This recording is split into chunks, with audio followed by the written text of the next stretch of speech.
నమస్తే ఎవ్రీవన్. అమ్మ మనసులా తెల్లగా ఉండే కొబ్బరి పాలతో పులావ్ స్వర్గాన్నే తలిపించే, ఓ ముద్ద తింటే చాలు మనసు నలుపు మరిచే కొబ్బరి పాల పులావ్.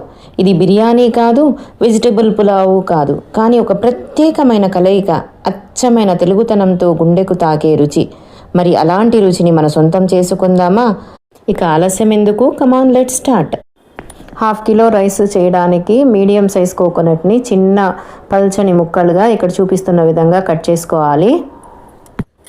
కట్ చేసిన ముక్కల్ని మిక్సీ జార్లోకి ట్రాన్స్ఫర్ చేసుకొని వాటర్ యాడ్ చేసి మెత్తగా గ్రైండ్ చేసుకోండి.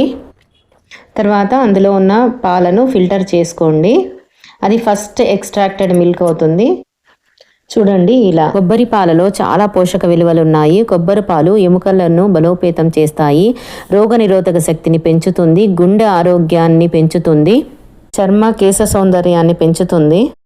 ఫస్ట్ టైం ఫిల్టర్ అవుట్ చేయగా మిగిలిన పిప్పిలో మరలా ఇంకోసారి వాటర్ యాడ్ చేసి గ్రైండ్ చేసి మళ్ళీ ఫిల్టర్ చేయండి.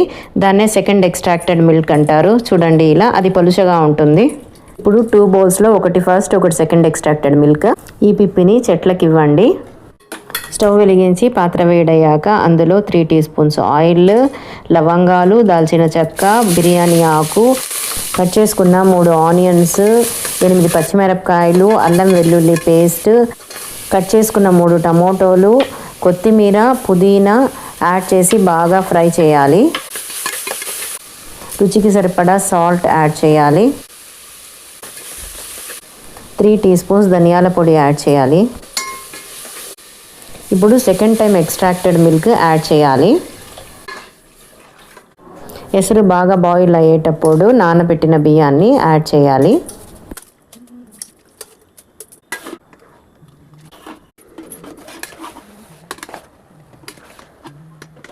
అన్నము హాఫ్ ఉడికి అందులో ఎసరు ఇంకిపోతే అప్పుడు సెకండ్ ఎక్స్ట్రాక్టెడ్ మిల్క్ని యాడ్ చేయాలండి. ఇదే సీక్రెట్.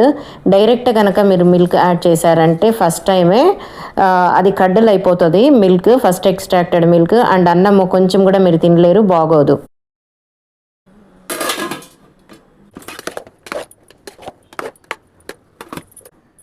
కొబ్బరి పాలు మొత్తం ఇంకిపోయిన తర్వాత 5 మినిట్స్ అన్నం దమ్ చేస్తే చూడండి ఎంత పలుకుగా ఎంత బాగుంటుందో ఈ కొబ్బరి పాల పులావ్.